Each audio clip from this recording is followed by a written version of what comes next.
this dance.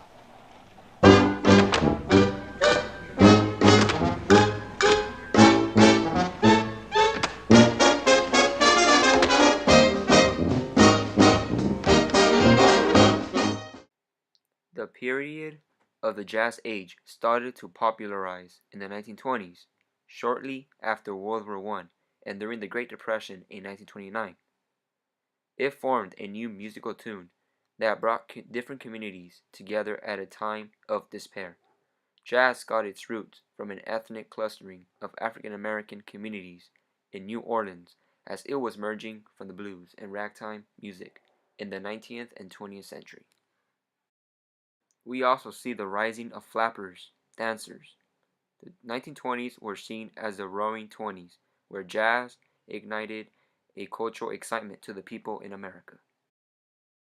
This period saw the rise of many box office artists, such as Louis Armstrong.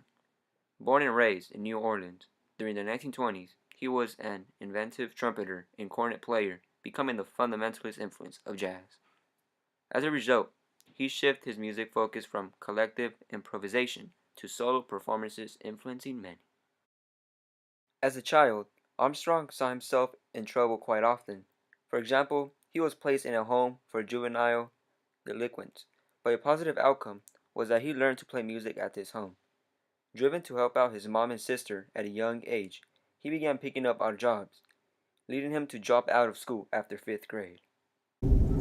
Is jazz really taking over in Europe, Louise? Well, it always has. It came over here right after the First War. And a lot of soldiers came over in the First War, and some was musicians and stayed here.